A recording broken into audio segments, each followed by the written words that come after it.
asalaamaaleykum mbokki internet yi ñuy suivre un peu partout à travers le site YouTube Sangam TV officiel ñëwati nañ tey ci seen émission champ politique di émission bu mag bi nga xam ne xam ngeen ko ñëpp a ngi koy seetaan tey nag ñu ñëw ba Médina Sabakh jël benn ndaan boo xam ne kenn dootu ko présenté kenn ci li ñuy liggéey muy Cheikh Sadibou Ba di politicien bu mag nekk fi ci commune Médina Sabakh demoon élection comme ni ko ñëpp demee yàlla dogal mu génn deuxième devant le maire sortant Ousmane Gueye tey nag ñi amoon mbégte ak contentement dalal ko ci émission bu mag bi di champ politique monsieur Cheikh Sadibou Ba nuyu nañ la.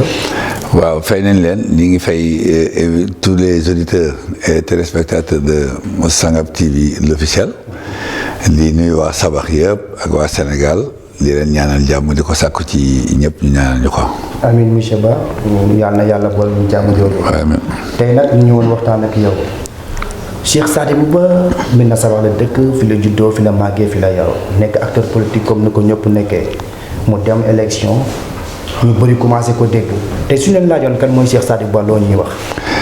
waaw Cheikh Sadibou Ba doomu Sabakh la nga xamante ne depuis 1985 maa ngi fii laa defee CM2 amee fii sama entrée en sixième génn di ñëw boobu ba tey nag dëgg-dëgg musuma jógee Sabakh 1985 ba tey donc doon yëngatu ci lu bëri ci wàll mouvement associatif rawatina nawetaan politique bi daanaka def nañ ko mais timidement mais liñ ñi gën a xam mooy nawetaan parce que politique daan nañ ko def mais pratiquement defuñ ko woon à la base et defeewuñ ko woon fii tamit ñu ngi si doon ànd ak ay responsables comme Iba Der Thiam comme Idrissa Seck au niveau du sommet mais fii ci Sabakh moom mosuñ ko fi def fii daal li ñu xamee mooy doomu Sabakh la bëgg Sabakh nekk acteur de développement engagé ci nawetaan ci mouvement associatif ci lépp loo xam ne dafay jëmale Sabakh kanam donc en gros daal mun naa ne Cheikh Sadibou Ba daal c'est un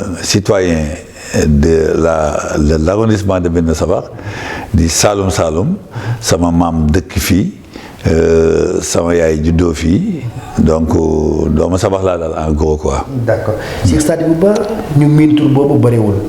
gaa dañuy faral di wax Dibeuze tur Dibeuze lan moo ko indi. waaw Dibeuze nag moom xam nga rek Saloum moom surtout Sabakh fii dañ mën a yàq tur. waaw Dibeuze sama benn grand moo ma ko tuddee woon ñu koy Pape Fodé Ndiaye actuellement ironie du sort doomu Ndiaye Douane la Ndiaye Douane xam naa ne fii ñu bëri xam nañ ko. ci dégg nañ turam. moo dëkk ci kër gi nekk ci wetu tribune bi fii Mbaye réseau dëkk noonu tey. Maguette Samb dëkkoon. voilà exactement Pape Fodé Ndiaye moo doon taawam. actuellement c'est le numéro 2 du parti ñàkk jëriñu bi nga xam ne Cheikh Sarr moo ko jiite voilà te Omar Khassimou Dia nekkoon ci. Pape Ndiaye Dibeuze bi daal. Sadibou la jël rek transformé ko Dibeuze. voilà di def Dibeuze donc ma law boobu la ma ñëpp xamee donc tey maa ngi dégg Pa Dibeuze. Papa Dibeuze xam naa ne. dégg maam Dibeuze. ay incha allah amiin yaa rabbi. léegi Dibeuze fan la jàngee ak parcours waaw étude la def ban école la def après ses études qu'est-ce qu'il a fait. man nag sama parcours scolaire nekkul parcours bu extraordinaire parce que dama def CM2 fii ci Médina Sabakh. ma defee CM2 ma dem Dakar CES Cheikh Awa Balla Mbacké muy CES.E.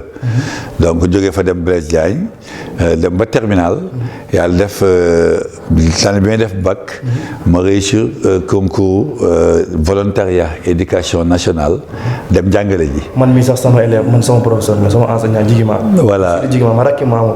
ah d'accord Mamadou Touré d'accord donc ma dem jàng def formation def jàngale li jàngale ubbi école Payoma Loyenne après ça ma def surveillant au niveau de Kër Madiabel nekkoon naa surveillant aussi à Médina Sabakh donc ma am problème de vue dem France c'est là où j'ai fait des études supérieures ak bi ma perdre la vue ba pare ma def assistant de direction def informatique ba nga xam ne boo amee problème de vue sax mën nga ko def. donc loolu mooy sama parcours actuellement je suis assistant de direction et informaticien de formation. d'accord macha allah Cheikh Sadibou Ba fii la nekkoon ñun niñ ko comme ni mu ko waxee ci ginnaaw ci mouvement associatif espoir bi ci doon gën di yëngu.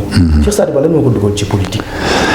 politique nag yërmande bi ma am sama askan.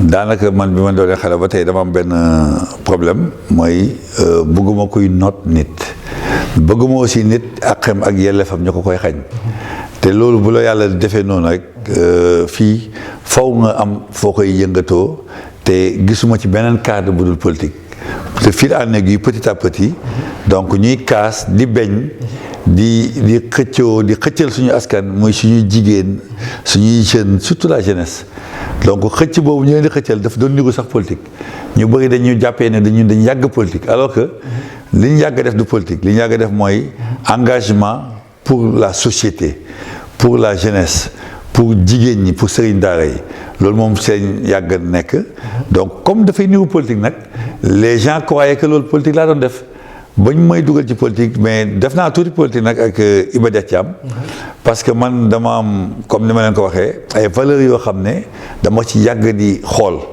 mooy surtout valeurs religieuses yi diine man boo fekkee da ngay def politique boo fekkee bëgg nga ma séduire rek jaarale ko ci sa comportement sa diine Iba Der Thiam moom njëkk a dugal ci politique en 1994 bi mu créé CDP garab gi j'avais tout juste l'âge de voter ma ànd ak moom garab gi donc ñu liggéey ci ba parti bi mu bàyyi ko adhéré PDS donc ma arrêté après j'ai accompagné un peu aussi Idrissa Seck mais d'habitude loolu rek laa def ci politique sauf sama nijaay Samba Mané Touré également bi mu commencé politique wax dëgg yàlla je suis resté 4 ans sans yëngatu mujj gi nag je l'ai rejoint pour jàppale ko au niveau du parti socialiste donc en général loolu mooy sama parcours politique quoi. d'accord Cheikh Sadibou Ba dugg na ci politique motivation mooy service population la. donc Cheikh Sadibou Ba yan parti politique la def. waaw jékki-jékki rek. moom laa ne am nga comme ni nga ko waxee Sénégal. fa Samba Mané Touré politicien noonu. xam ndax bi nga ñëwee am intention dugg ci politique da nga dem directement région bi wala da nga jaar ci ay parti yu wuute. waaw moom sama nijaay moom xamoon na ma ci politique man maa ko njëkk a politique. parce que man maa ngi commencé en 1994 avec feu le professeur Iba Der Thiam CDP garab gi donc bi ñu ko commencé. ma nekk au niveau de la direction nationale parce que jiite woon naa jeunesse su CDP garab gi moment boobu nag la gën a politique parce que boobu dafa fekkoon ñu créé benn coalition bu ñuy wax CFD la coordination des forces démocratiques moom comme li xew léegi rek mooy coalition Yewwi Askan Wi yu ni mel dafa yàgg a am parce que boobu c'était la CDP garab gi amoon na ànd jëf PADS amoon na PIT MC bu Mamadou Dia PLP bu Mbaye Niang ak parti yu bëri ak Moustarchidine ak Moustarchidaty yi donc ma yàlla dogal nag moment boobu comme man maa doon représenter la jeunesse ñu doon dajee lu bëri kër Mamadou Dia man maa doon dem ak Iba Der Thiam ak Mame Moussa Diagne ñoo doon demal CDP garab gi PIT y avait Dansokho il y avait Sémou Pathé Gueye ak Maguette Thiam ancien ministre il y avait la LD Bathily ak Yerodé ak Mamadou Ndoye bi nga xam ne tey moom moo jiite parti bi PLP de Mbaye Niang Babacar Niang ci boppam moo doon ñëw ak Abdou Fall ancien ministre de la santé ak Bakhaw Sall maître Bakhaw Sall mi ngi ci ndem si yàlla si ainsi de suite il y avait le And Jëf Landing Savané moo doon ñëw ak Amadou Top ak Mamadou Diop Decroix donc foofu laa xamee ñooñu ñëpp parce que man ak ñoom dañoo ànd. kon vous étiez dans les partis de gauche. non c'était une coalition. boo xam ne parti gauche yi ñoo ko. parti gauche ak ñëpp ñu doon xeex contre Abdou Diouf. parce que moment boobu c'était la veille de l'alternance. mën naa ne man j'ai beaucoup travaillé sur l'alternance bi fi jëlee Abdou Diouf boobu nag mën na sax xamuñ ko woon parce que bon xamuñ ma woon ci politique su ma ñëwee it mën na sax damay nawetaan mais su ma ñibbee Dakar damay politique. noonu laa nekkee woon parce que musuma def politique de base parce que y avait Mamadou Wade moo fi nekkoon député bon je voulais pas le gêner li ma daloon ci Mamadou Wade moom ma dal ci sama nijaay Samba Mané Touré bi mu commencé aussi bëgguma ko woon gêner donc man sama politique mel na sax loolu moo tax kenn xamu ko mais yàgg naa politique au niveau du sommet. Je comprends bien, vous êtes resté hors de Médina Sabakh def ay activités politiques yu mag daje ay kàngam yu mag. doog a ñëw Médina Sabakh. Effectivement yaa sa tonton mu ngi fi woon Mamadou Wade mu ngi fi woon. exactement Mamadou Wade moo fi newoon bëgguma woon ñëw. est-ce que ñoom d'accord nañ ci ngay ànd ak yeneen parti au pouvoir bien vrai que ñoom ci PS lañ nekkoon est-ce que ñoom mos nga am seen feu vert. non ñoom mosuñ d'accord parce que man dama bokk ci famille boo xam ne sama maam El Hadj Abdou Souley Ba mooy Baye Abdou Diouf moom daanaka moom moo yar Abdou Diouf moo ko boole ak Mamadou Dia donc man ci parti ci kër googu laa juddoo fa la màggee donc ñoom ils étaient aux côtés du pouvoir yàlla nag nattuma mooy les Baye de Nioro. non bawu Fuuta la sax mais sama yaay moo bokk ci bawu Nioro yi mais sama papa Abdou Souley Ba mooy papaam nekkoon na chef de canton la woon waa Fouta la Ganguel Souley mais moom moo jiite woon les chefs de canton du Sénégal donc moo doon bàyyi Abdou Diouf. Abdou Diouf sama kër papa la yaroo sama kër maam moom sama papa daan ànd donc man famille boobu boo ci duggee boo ci bokkee ba pare di politique yàlla dogal nga nekk opposant du yomb ma bëgg a ñëw Médina Sabakh aussi Mamadou Wade kenn mënuloon xëccoo moom parce que ku baax la woon ku nit ñëpp bëggoon la. mu jógee fii yàlla naturellement sama yaay Samba Mané Touré remplacé ko mu gën a doy waar it man loolu moo tax en fait sama politique Médina Sabakh kenn mosu koo xam.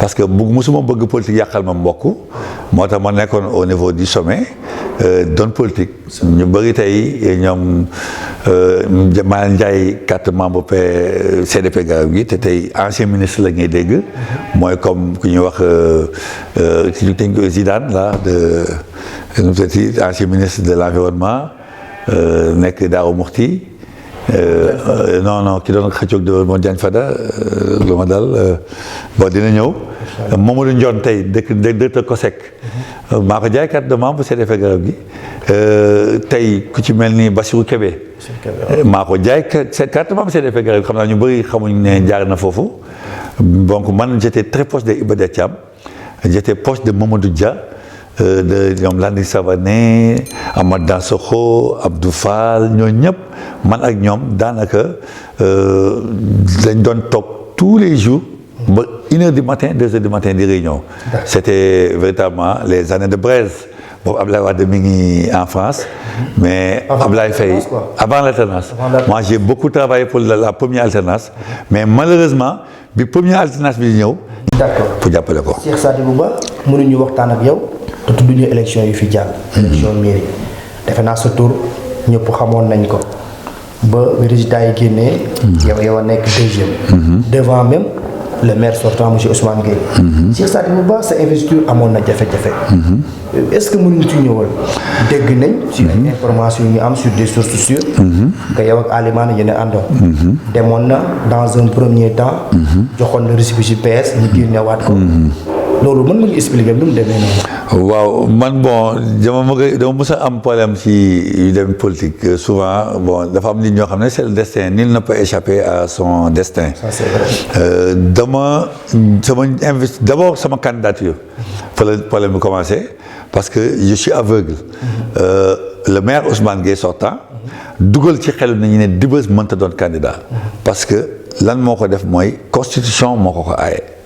wax naa ñëpp mais nit ñi mënuñ comprendre c'est-à-dire nit ñi aussi foog ñu yeewu te ñuy dem ak seen xel souvent loolu sonn naa ci trop pour expliquer nit ñi mujj gi dama ne dootuma ko expliquer kenn parce que amul benn loi bu mën a empêcher quelqu'un de candidater parce que tout simplement il a un handicap quel que soit l'handicap donc Ousmane Gueye gëmloo ko ñëpp di ko wax journaliste aussi véritablement Sénégal man dama jàpp ne seen rôle joué wuñ ko comme il faut parce que loolu ab journaliste ko waroon a jël question bi traité ko techniquement et officiellement nit ñi xam ne amatoo droit. mais concernant cette question. man xool saa gis ñi def benn annonce comme quoi que dañ la war a recevoir à l'UCAD. en tant qu'aveugle ak candidat à la mairie de Médina Sabakh. oui. C'était pour traiter cette question, non? Oui, mais malheureusement, Sénégal, il finit que bataille de Fraude, il y a déjà, c'est le temple du savoir. Émission de bataille qui est cette année, tu as fait lan moo tax kan moo ci intervenir ba tey naka la ñuy defee ak nit émission sollicité ko muy à la rajo ne date sàngam lañ koy génnee ñëpp taal seen kii di ko seetaan mosuñ seetaan émission bi. L'émission est déjà faite. oui dañ ko enregistré. oui je l'ai enregistré depuis ba maa ngi France ñu enregistré ko à distance man audio yi ma ci enregistré woon rek laa am sama téléphone mais émission bi mosuñ ko teg ba léegi kat rajo lu tax kan moo intervenir. ñëwaatal ci candidature bi. voilà ça a été un polémique. polémique bu doy waar la woon parce que Ousmane Gueye en tant que maire nekk aussi une institution parce que moom mooy le PCA du CICES nekkul ku ndaw ci Sénégal bu fekkee yëkkati na kàddu yooyu journaliste di ko seetaan mu koy wax kenn tontu ko autorité yi di ko seetaan mu koy wax kenn tontu ko c'était à moi de régler cette question là wax naa bay bëgg a dee nit ñi il semblait l'avoir cru dañ ko gëmoon maa ngi leen loolu dootuma ci tontu parce que damay xaar bañ àgg ci càppandoo gi heureusement gis ne j'ai été candidat officiellement. Comment votre candidature a été. waaw foofu nag amoon na tuuti problème parce que comme Ali Mané laa àndaloon moom il est du parti socialiste Ali Mané jox ma récépissé PS moom tam mu jël ko Serigne Mbaye Thiam ki nga xam ne moom Ali Mané ñoo bokk parti il s'est battu pour foqati récépissé fi ci ñun de manière pas sérieuse du tout. Actuellement parce que mook Ali Mané ñoo bokk PS. daf ko xeexaale ma man la gën a xeex man dama ne sax man la xeexaale Ali Mané parce que sama récépissé bi moo doon problème am il a clairement dit que katib bu jigima moom lañ koy jox ma wax mu dem finalement j'ai appelé Aminata Mbengue Ndiaye en personne qu'est-ce qu'il vous a ñu ne ma Serigne Mbaye Thiam moo insisté parce que nee na katib dafay gagné te moom récépissé bi da koy jox kuy gagné donc xeex nañu Ali Mané xeexaale ma ci récépissé bi buñ ko fokkatee ñoom dañu xamul ne man en ce moment là j'avais 4 récépissés à ma disposition Aliou Sow ancien ministre de la jeunesse joxoon na ma récépissé ba tey maa ngi ko yore Mame Katim Touré nga xam ne moo nekkoon sama directeur de campagne moom moo ko jëli Dakar Aliou Sow jox ko main à main joxaale ko tous les documents administratifs yoo xam ne dañ ko war a ñëw rek déposé après bu Aliou Sow bi Abdou Mbaye joxoon na ma récépissé ancien premier ministre moom c'est moom d'ailleurs je suis désolé de le dire dama am mujj am kersa parce que ñooñu ñëpp bu mu ne tàllalee seen récépissé maître Tine joxoon na ma récépissé boobu France lañ ma ko joxee ma indaale ko. maître Tine de Pastef. non du Pastef maître Tine yore parti comme Moussa Tine. maître Tine moom moom tam parti la yore moom moo d'ailleurs moom moo coaché woon gox yu bees bi nga xam ne Saliou Cissé si la jàllee. Saliou Cissé de Kayemor. donc ñoom tam joxoon nañu ma seen récépissé Adama Faye joxoon na ma récépissé donc il y avait tous ces récépissés là mais comme dama initié woon ànd ak Ali Mané n'a pas voulu approcher les récépissés yi nga xam ne dañoo jege opposition donc ma koy déglu. Vous êtes passé par buntu bi. oui. buntu bi comment s'est formé cette buntu bi. c'est une coalition ou bien non c'est un parti politique. ñu bëri dañuy foog ne coalition la. et maître docteur Ibrahima Mbow moo ko jiite te am nañ député d'ailleurs Théodore Monteil mooy seen député mais. dans Ali Mané. oui. en tant que membre du parti socialiste bu ñëpp xam. moom dafa génn parti bi. non dañ ko nangu ci moom. si wala moom parti bi investi. dañ ko foqati Serigne Mbaye Thiam ak Aminata Mbengue Ndiaye. dañoo mais xamoon na avant loolu y avait un problème entre Serigne Mbaye Thiam ak monsieur Ali Mané.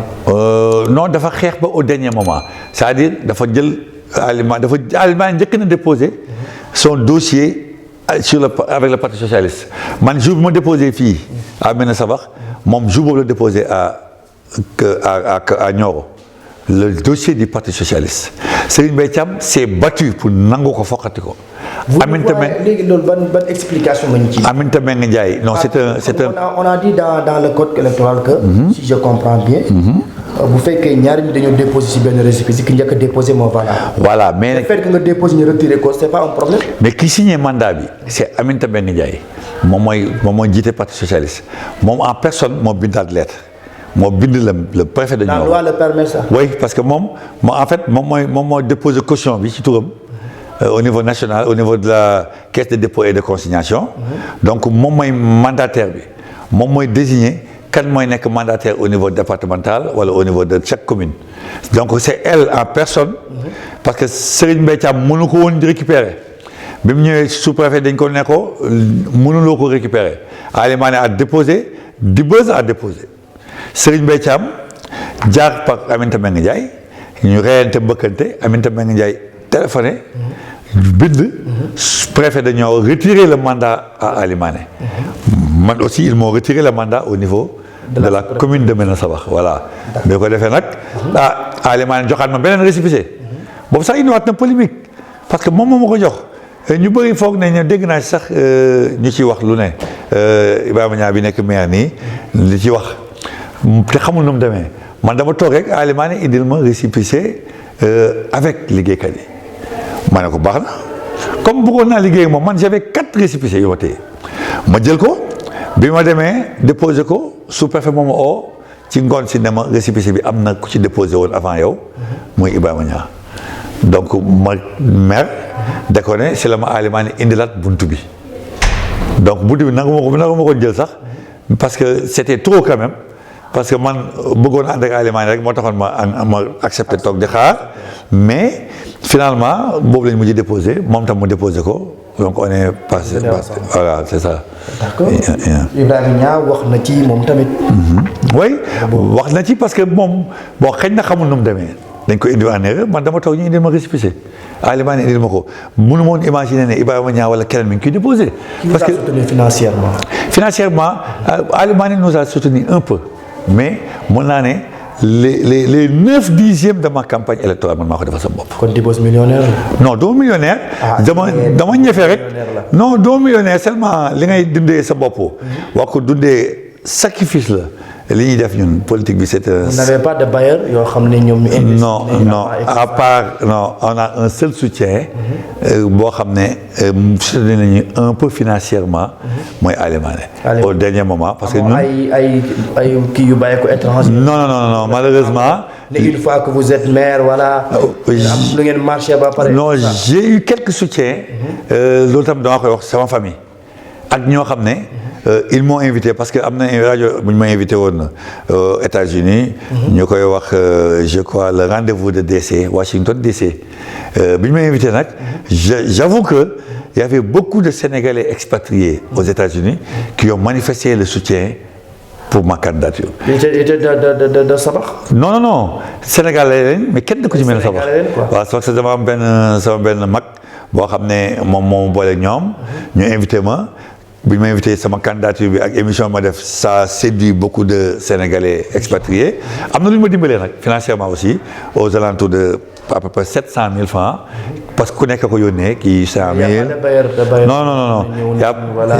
des investisseurs yoo xam ne ñëw nañ ne voilà une fois nga gagné. non ñoom dañ ne woon une fois ma gagné. dañ ma jàppale pour ma am résultat parce que dama leen jox sama projet le projet Dëggal Yaakaar. dama ko parce que man projet bi laa doon yóbbu fu ma jëm mais amoon naa ay partenaires yoo xam ne pas su ma gañee ñu defal ma dara mais dañ am pare woon nañ daal pour su ma gañee ñu dimbale ma ba ma réaliser le projet Dëggal Yaakaar.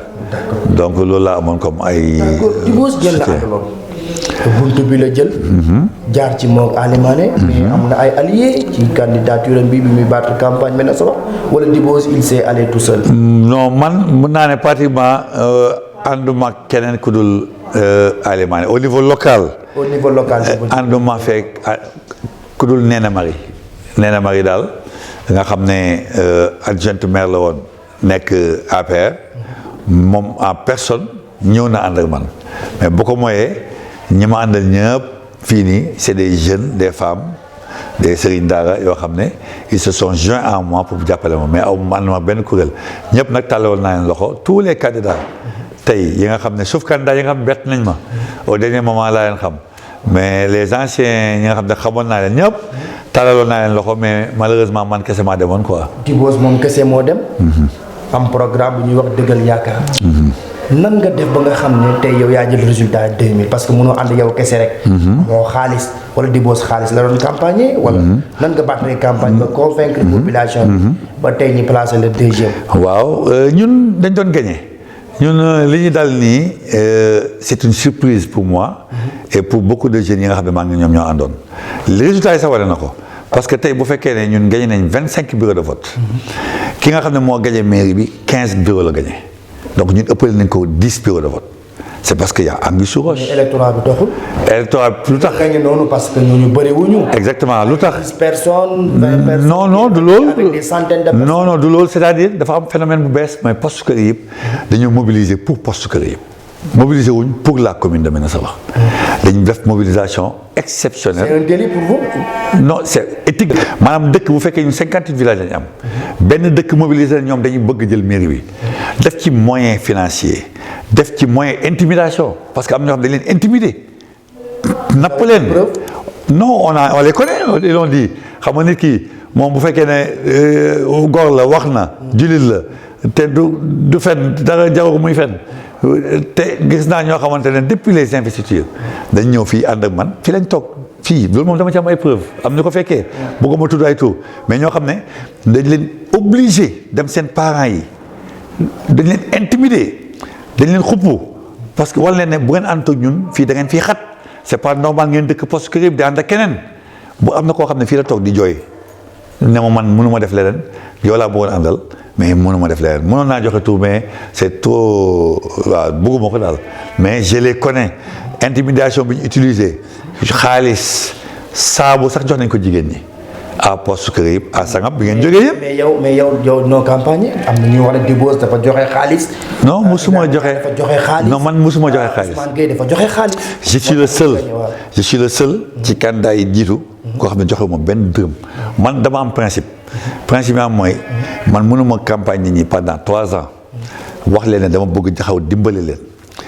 génnee projet def sacrifice xaalis bi ma génnee sama bopp dama ko defee campagne. pendant 3 ans jël ay oto def ay manifestation def ay final dem ci gàmmu yi dem ci yooyu yëpp def naa ko parce que loolu même bu dul politique dama koy def mais bu du ma xaar ba nit nag suba la élection yi may jël xaalis di corrompre ay nit te malheureusement li ma gën a métti mooy am na si ñoo xam ne dañ lay jaay valeur parce que c'est ay taalibe lañ maanaam ci daara ji lañ jógee jikko dañ fa woon jàng ak alxuraan mais xëy na jàng nañ fa alxuraan mais jànguñ fa jikko parce que bu fekkee dañ ñëw di ker ay nit ay saabu ak ay xaalis ma xam leen personnellement man soxla ma ci àgg parce que voilà je veux pas frustrer des gens parce que fii ko fi wax rek am na fi ay mbokk mais di ger ay nit te ñoom nitu taalibe lañ te boo waxee ñu fëgg seen dënn wala ne man alxuraan laa jàng maa la gën. par exemple ko ñuy wax ku mel noonu. non bëgguma wax mais Sangam xam ngeen ko yéen dëkk Sangam bëgguma tudd benn tur mais am na Sangam mën naa leen tudd ay dëkk am na Sangam am na poste kër yi am na Ndiba Ndiayeen am na Pakal Ndiba yaa fa gagné. waaw mais teewul def nañ loolu maanaam bu fekkee ne Sangam vous êtes deuxième xaama. Sangam maa gagné. loolu xam naa ay rumeur la mu ngi daw. rumeur la on a l'occasion de vous voir directement. loo ciy wax. benn bi rumeur la benn bi amoon na. parce que rumeur mooy recours bi. j'ai jamais fait de recours. mosuma ko xalaat sax. vous n'avez pas contesté les résultats. non je n'ai jamais contesté li ma la ci wax nii. moom laa ci contesté c'est un problème d'éthique. lay de morale politique. li am poste ko yëpp c'est tout sauf un vote. leneen moo fa amoon. problème de famille la. problème de dëkk la. problème d'intimidation la dañ ci tegoon seen bakkan bi. loolu dafa ànd ak démocratie ànd ak éthique politique ànd ak morale. ku nekk mën na ko contester nu ko neex nag waaye lii c'est des faits yoo xam ne ñëpp a ko gis soxla sax ñu koy weerante dañ ko gis dafa am donc loolu am na mais musuma yëkkati benn jéego di jéem a def benn recours parce que gëwma loolu beneen bi man maa waxoon damay porter plainte Ibrahima Dia ci ay propos ci ay propos diffamé daf ma diffamé te jusqu'à présent j'exige de lui un jour des excuses publiques parce que au cas échéant. mais duma ko wax dara mais je garde ça parce que mënuma nangu ñu ne politique la lu la neex nga wax nit. vous n'allez pas le traduire. non bàyyi naa ko parce que bi ma ko waxee Ibrahima maa ngi ànd ak ñoo xamante ne tey ay mbokkam lañ ñi ngi ànd ak man ànd ak yoo xam ne ay xaritam lañ man am na ci ñoo xam ne maa ngi ànd ak ñoom samay mbokk lañ donc am na yoo xam ne bu fekkee ne. peut-être même si yaa ngi ànd ak ay mbokkam. peut-être ça peut ternir votre image. mais oui moo tax man bi ma jógee jëkkatee xam nga man aussi comme dama am ñu ma àndal te dañ may moom moo sama lépp bi ma jógee dama koy porter plainte j'allais le porter plainte le lendemain ñu jàpp ci ku ci nekk wax na ci. Vous avez vu que c'est la bonne décision. Bon dama ne une décision n'est jamais bonne à 100% wala mauvaise à 100%. Mais daal sama mbokk yi sama xarit yi aaye nañ ma parce que daf ma accusé de vol dafa wax carrément ne man dañ ma mës a jox ay permis de conduire.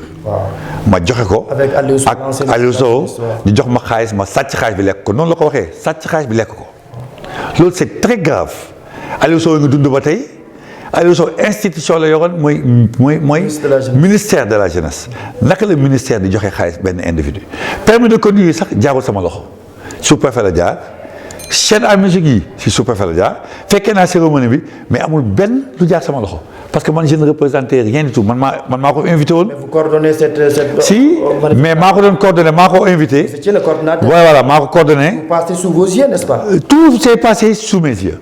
Tout mais malheureusement impliqué wuñ ma ci benn yoon bi ñu indi permis yi maa ngi toog auto école bi Ngayeen Sabax lañ ko joxee bi ñëwee man def ma discours ñett nit ñoo defoon discours les 3 présidents de foyer de jeunes bu Médina Sabax c'était Pape Demba Ndiaye bu Kayemor c'était Babacar Badiane bu Ngayeen c'était kii Mbow kii voilà c'était Mbow là ñoom wax nañ ba pare sax kenn remercié wu ma ce jour-là ñu joxe auto école yi ñëw ñu def permis 50 permis de conduire Goumba Gaye. problème bi xam nga Goumba Gaye ci permis yooyu la am ñoom parce que ñoom ñëpp parce que 50 permis la woon ñoom ils se sont arrangés avec le promoteur de auto-école ma yokkal leen ci yenn 5 permis. muy 55 permis mais ba tey kenn waxuma Dibeuze merci man joxuñ ma ci benn sama mbokk joxuñ ci kenn kooku naka lañ lay joxe xaalis donc Ibrahima Niang peut-être on l'a induit en erreur waxloo nañ ko lu mu xamut. Mais su ma ko porté woon peut-être day am problème parce qu'il m'a accusé clairement de voleur deux choses la ma accusé loolu métti na ma mais li ma ci gën a métti sax du loolu parce qu'il est allé à Kër Laayeen wax ne man damay jël sëriñ daara yi di leen manipuler di leen jàngaloo alxuraan loolu jullit boo ko wax man jullit laa donc su may jàngaloo alxuraan di dem ci loolu xëy na moom gëmul alxuraan mais man gëm naa ko kon mu ne man dama leen di manipuler di leen jàngaloo alxuraan donc c'est deux propos yoo xam ne ça m'a fait très très très mal et ça continue de me faire mal. Est-ce que vous avez une fois appelé Ibrahima Niang pour le féliciter? Non je l'ai pas appelé je l'ai félicité publiquement mais awoo ma ko ndax loolu parce que xam nga lu tax loolu tam naa ci ñëw parce que politicien c'était pas beaucoup plus. non parce que politiciens yi dañ leen bëgg a def par force ay naafeq te man du ma nangu loolu nit ñi population bi dañ bëgg politiciens yi nekk par force ay naafeq.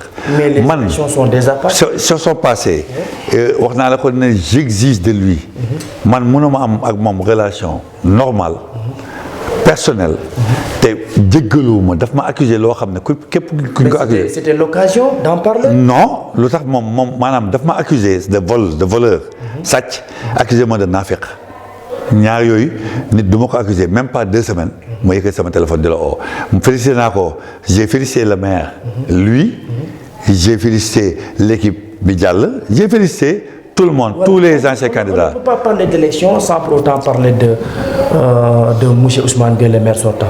yow xawu la déranger wala xawu la jaaxal en tant que maire sortant nga génn avec Catherine. mais man waxoon naa ko nit ñi ñoo ko gëmul c'est-à-dire bu ñu xam nga politicien un responsable dañ ko war a nattee surtout waxam man j'ai fait 37 ans ici musuma fi wax lu dëñ yàlla suturaal na ma ci Ousmane Gueye depuis 3 ans tey mooy Katim Ibrahima ñoom ñëpp dégg naa seen làmmiñ Ibrahima mais Ousmane Gueye neexu fi jëlee am na sax ñoo xam ne dañ ne kenn mënu ko fi jëlee mais ñun ñoo xeex wan leen ne man dama leen wan ne Ousmane Gueye mënatu sa falu. Je l'ai dit à Aminata Dia chez elle devant ses enfants je l'ai dit à tout le monde ne leen Ousmane Gueye kenn mënatu ko fal parce que man xam naa gox bi dem naa ci gox bi xam naa ne mënatu loon falu kon sa position de 4e xaw ma 3e man ça m'a pas surpris waxoon naa ko nit ñi mais ni xanaa xam nga ñun Ousmane Gueye bu ko nit ñi ñemee ñun ñoo tax. Parce que nous avons gagné leen kii mënatul falu. Vous avez montré la voie. On a montré la voie, on a défoncé la porte. gars yi booy ñeme ko song ko. mais vous devez entrer en premier. oui mais mooy li ma la wax ñaari mbir. moo tax ñun ñu faluwuñ benn mooy li ma la wax ci mobilisation exceptionnelle bu poste kër bi. ñaareel mooy nit ñi gëm ñu ne man mën naa am nit nit ñi dama leen bett man. D'accord. Parce que j'ai tout dit pourtant mais nit ñi dañ foog man damay wax rek parce que en général politiciens yi dañ tàmm. ñu ngi wax poste secret. kaaw Néné Marie nit ñi yëg nañ ko audio yaa ngi daw partout dans les groupes. dem na ci réseaux sociaux yi léegi yow loolu loo ciy wax en tant que àndandoora moom sa allié la woon. waaw détail sax. oui sama allié la. j'espère bien que. waaw député lay doon incha allah loolu daa ci wax sax parce que je viens de raccrocher avec des gens de l'Assemblée nationale parce que li ma waxoon gars yi mooy je le soutiendrai jusqu'au bout. Néné Marie actuellement man je l'appelle honorable député Néné Marie malheureusement c'est à la suite d'un décès d'un parent député honorable député Diema Ndiaye Ba ñu ngi koy ñaanal yàlla mu dugal ko àjjana mais c'est ça la vie mais député la tey wax yi ñu koy wax Néné Marie man déglu naa ko mais daf ma jaaxal comment la nit ñi nekkee à ce point malhonnête des intellectuels gis naa ñuy def ay production ce ne sont pas des propos avancés. non li mu wax Néné Marie ak ni ko nit ñi des mots déplacés il a utilisé des mots déplacés. du ma ko soutenir ci li mu wax parce que dafa juum dafa def erreur wax ji kenn rafetloo ko. j'ai vu même des audios yoo xam ne dafa excusé wu. voilà mais est-ce qu'elle a reconnu qu'elle a non elle reconnaît que elle reconnaît que très elle a reconnu ça dafa juum wax ji si boppam rafetloo moo ko dafa juum mais damay bëgg ñëpp comprendre ko pour deux choses wala trois benn bi Néné Marie dañ ko agressé psychologiquement jigéen la benn moom ci ni mu waxee ak entourage am li ñu ma wax ma dégg man mooy tëb nañ këram sax la veille des élections dugg këram sotti ko set fa ay saafara def fa ay affaire xotti affiche bi mu defoon ci buntu këram. ça c'est une bataille psychologique. waaw mais voilà dama bëgg nit ñi comprendre parce que man. voilà man dama. mais dama bëgg ñu xool contexte bi. yow sax peut-être vous avez été agressé. mais beaucoup de fois mais peut-être yemuñu. et tout ça. beaucoup de fois mais man yemuñu quoi mais dama bëgg contexte bi mu ko waxee. contexte parce que nit kese la dañ tëb këram dugg fa. elle a été agressée psychologiquement xotti këram ay affiche yu mu fa def boo demee le lendemain jour élection yi fekk naa ko poste moom moo doon mandataire duggul sax ci centre fële toog dafa jaaxle guddi gi ñu hospitalisé ko le jour des élections elle était hospitalisée à Koyel sampal ko ay bouteilles moom bi ñu jox résultat yi fekk ko fa loolu yëpp tey ak pression bi ñu ko teg à poste comme li ma leen nettali sànq mais loolu bi ñu ko tegee doomu aadama mën na wax ju ëpp beneen bi mooy làkkat la comme ni ñu ko xamee ñun c'est bokkuñu culture bokkuñu langage wax ji mu wax dafa ëpp mais mën naa ko comprendre par rapport ak li ma la expliqué yëpp beneen bi mooy dañ ko wax loolu mu waxut parce que dégg naa ñu ne dafa wax ne Iba géwél la non loolu moom dégguma ko ci audio bi. très bien mais xam nga déggoo ko kenn déggu ko nag mais ñi ngi koy véhiculer ne loolu la wax. waaw mais loolu waaw léegi daal. parce que yooyu yëpp. moi je trouve que jéggalu na. baalu na. waxam ji kenn rafetloo ko. mais moi je la comprends parfaitement melut noonu. propos yi mu génnee c'est parce que c'est le contexte qui l'a obligé à rater son discours mais jéggalu na jéggalu bu rëy bu kawe boo xamante ne socialement. ma waxtaan seeg képp koo xam ne responsable la ci arrondissement Médina Sabakh ak ci département Nioro on avait un allié qui s'appelait Ali Mané on a un autre allié man bokk qui est Ibrahima Mbow de Buntubi mais on a d'autres partenaires et alliés qui sont les responsables yi dëkk ci gox bi tey nga xam ne ñii maire lañ tey ñii candidat lañ woon ñii ay responsable politique lañ bëgg naa ci ñoom ñëpp ñu waxtaan ci ba nga xamante ne dëgg-dëgg bu ñu koy def it nañ ko def ensemble parce que lu kenn mën ñaa ko daal. est-ce que affaire bi commencé wu dessiné wu avec Ali Mané et puis ma profité ci loolu démb dégg naa da nga doon def benn meeting Payoma. amoon na problème ñu ne doo ko fi defee ñu ne doo ko fi defee.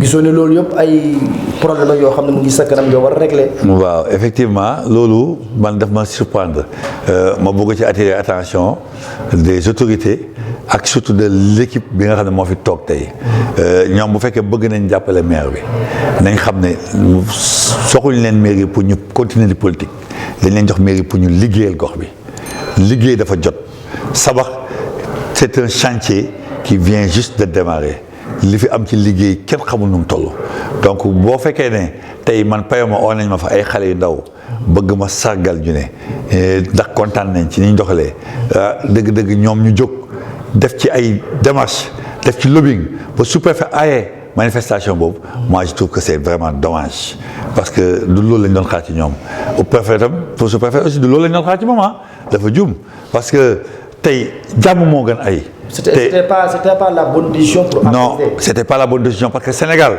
ñoom dimbaliwuñ sax président de la République Macky Sall. parce que lu tax dimbaliwuñ ko mooy nit ñi dañoo mer te kenn xamul lu tax ñu mer bi bëgg na ci Sénégal.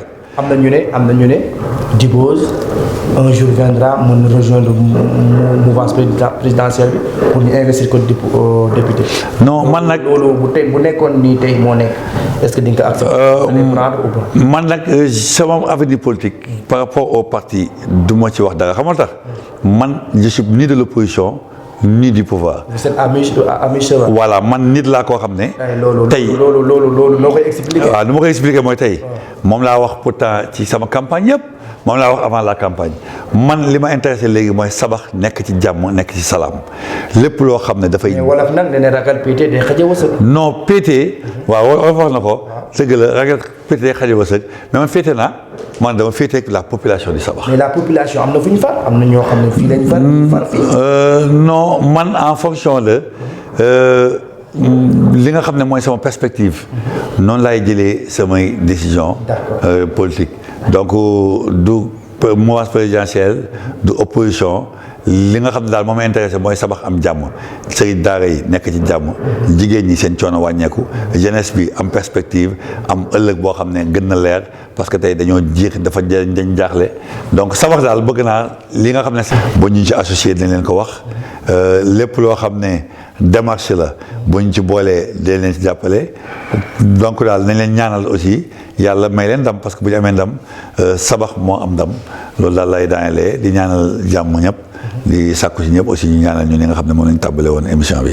jërëjëf Cheikh Sadibou Ba jërëjëf yéen ñuy faral di ñu seetaan ci seen émission bu mag bi di champ politique tey nag ñu amoon mbégte ak contentement dalal comme ni ñu ko waxee sànq suñu commencement koo xam ne kenn dootu ko présenté kenn ci Sénégal laa wax comme ni mu ko waxee boo xoolee jaar-jaar politique am boo xoolee njàngam boo xoolee nekkam mu nekk kenn koo xam ne boo doon tànn politiciens yi mu nekk koo xam ne handicap la ni man du ma tàllal loxo du ma def dara damay ñëw pour servir sama réew donc muy koo xam ne exemplaire ci Sénégal nekk sax exemplaire feneen fu mu mën di doon ñi am contentement doon présenté émission bi ku doon présenté mooy El Hadji Amadou Touré ànd seeg suñu technicien caméraman Mac Pro ànd ak suñu réalisateur suñu preneur de son Birane Touré donc ñu ngi leen di wax continuer leen di suivre seen chaîne YouTube bi di Sanab TV officiel ngeen di abonné di xool lu bëri moo ngi ñëw ak yeneen politiciens ak beneen émission yu baax a baax jaa ngeen jëf